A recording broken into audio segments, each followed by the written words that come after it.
Oke, pengaruh idola cilik untuk kehidupan aku sekarang ya. Keluar dari idola cilik itu membuat aku sadar bahwa aku nggak bisa untuk ya gitu-gitu aja dalam skill ataupun bidang tarik suara gitu lah istilahnya.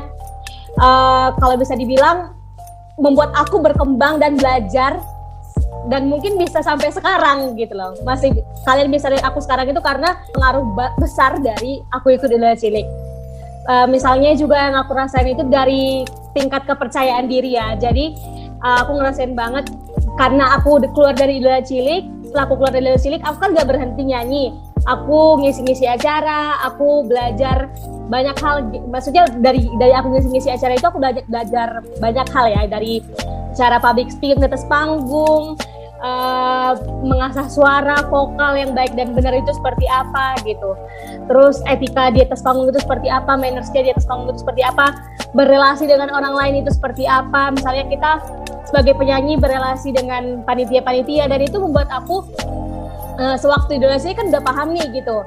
Karena waktu idola cilik kan bukan hanya kita sendiri aja, tapi ada ditemani kakak-kakaknya, dan itu membuat aku banyak belajar dari situ gitu.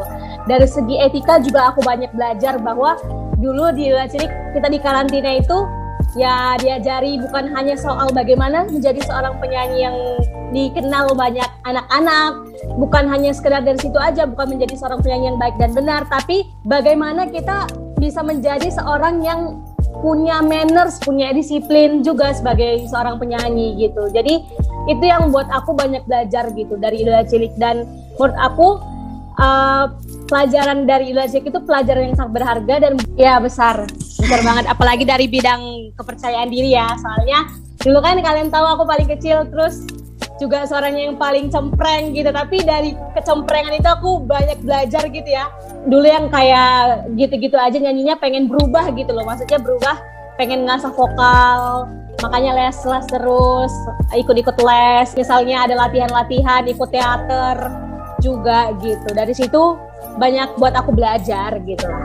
Dampaknya itu kalau positifnya itu sama kayak Aura, kita kayak pengen ngasah kemampuan yang kita di dalam bidang tarik suara, karena kita udah punya kayak gelar dari idola cilik gitu kan. Orang kan pasti punya ekspektasi tinggi ke kita gitu kan. Nah, sometimes tuh kita malah kerasa ini ya, kayak ada pressure gitu loh, karena kita dikasih ekspektasi tinggi. Jadi kita ada pressure tersendiri, maksudnya aku tuh harus ngikutin ekspektasi mereka, padahal sebetulnya kita tuh nggak pengen ada ekspektasi yang kayak gitu. Contohnya aja nih ya, misalkan ada teman-teman ITL nge-DM gitu, aku bales kayak teman biasa itu, mereka nganggapnya spesial gitu kan. Nggak apa-apa guys, it's okay, aku manusia. Contohnya kayak gitu. Aku banyak sih, karena nggak dipungkiri sampai berada di titik ini pun juga kurang lebih adalah kalian-kalian yang mengikuti dari beberapa tahun silam sampai sekarang. Maksudnya sebanyak-banyaknya orang yang mengenal gue sekarang, pasti jauh lebih banyak orang yang mengenal gue 10 tahun atau 11 tahun yang lalu. Impact-nya besar banget sih, nggak bisa dipungkiri banget. Juga banyak hal-hal yang gue dimudahkan hanya karena gue itu punya background kompetisi idola cilik itu. Umpama ada sesuatu atau kayak hal-hal khususnya di nyanyi atau mungkin endorsement dan lain-lain, embel-embel idola cilik gue itu cukup memboosting dan membantu karir gue sampai sekarang. Meskipun gue sendiri pribadi gak pernah, umpama kayak gue ada di salah satu platform atau apapun itu, gue gak pernah mendeklarasikan diri gue bahwa hai ini gue Ozzy yang dulu lo tonton di idola cilik. Gue tuh so far alhamdulillah gak pernah.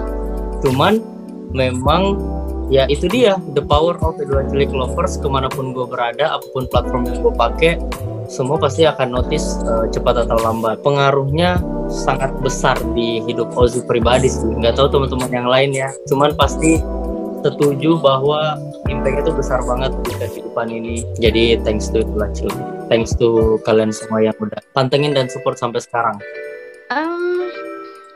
Sama sih kayak teman-teman lain. Jadi dari idola cilik tuh aku banyak belajar ya.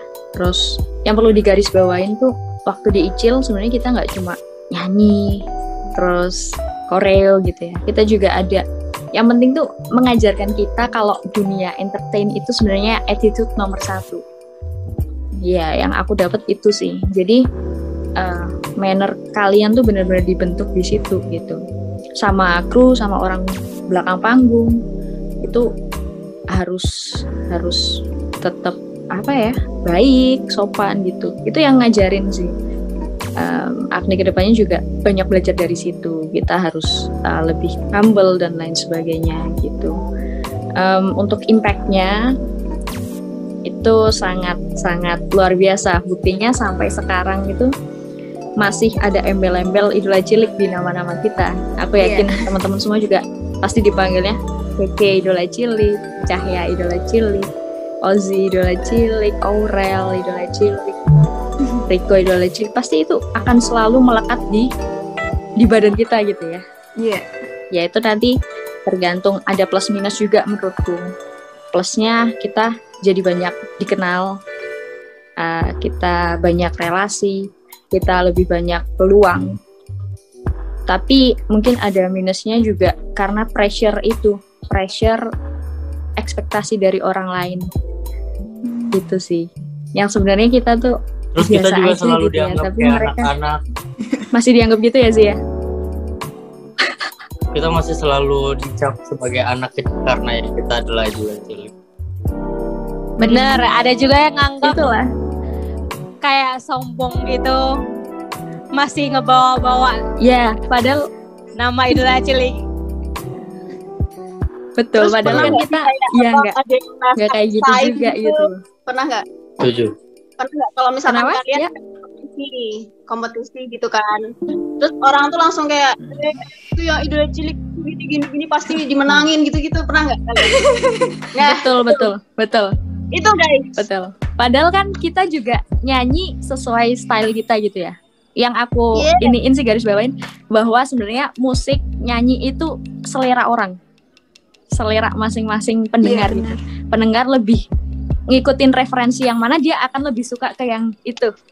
Gitu. Jadi sebenarnya nyanyi itu selera gitu. Kalau kalian suka, alhamdulillah. Kalau kalian nggak suka, ya ini kita adanya gitu. Ya sebenarnya itu sih lebih ke ekspektasi orang-orang yang kadang kita berpikir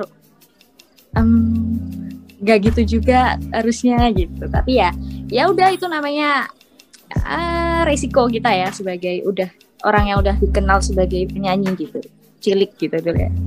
Padahal cuma ajang dulu ya. Tapi ya kayak gitu. Berpengaruh banget. Kalau misalnya dulu nggak ada idola cilik, mungkin tadi gue bilang ya, mungkin gue nggak terarah banget ya, pokoknya gue suka-suka gue. Cuman semenjak ada idola cilik, gue jadi kontrol diri, bisa lebih menghargai orang. Tapi yang tadi ya, katanya tadi ada yang bilang plus minusnya gitu. Benar katanya, kalau misalnya plusnya itu kita lebih dikenal. Cuma kalau untuk minusnya atau fans anak BCL yang mungkin udah pernah ketemu sama gue, udah tahu kali ya, gue pernah bilang kalau lu datang ke gue atau ke anak BCL sebagai fans, idola cilik itu kan sebenarnya cuma pentas ya, ajang pencarian bakat, bukan berarti itu dia menjadi seorang artis gitu. Dan gue selalu bilang sama anak-anak BCL yang sering ketemu sama gue, jangan pernah ngefans sama orang yang nggak punya karya apapun gitu.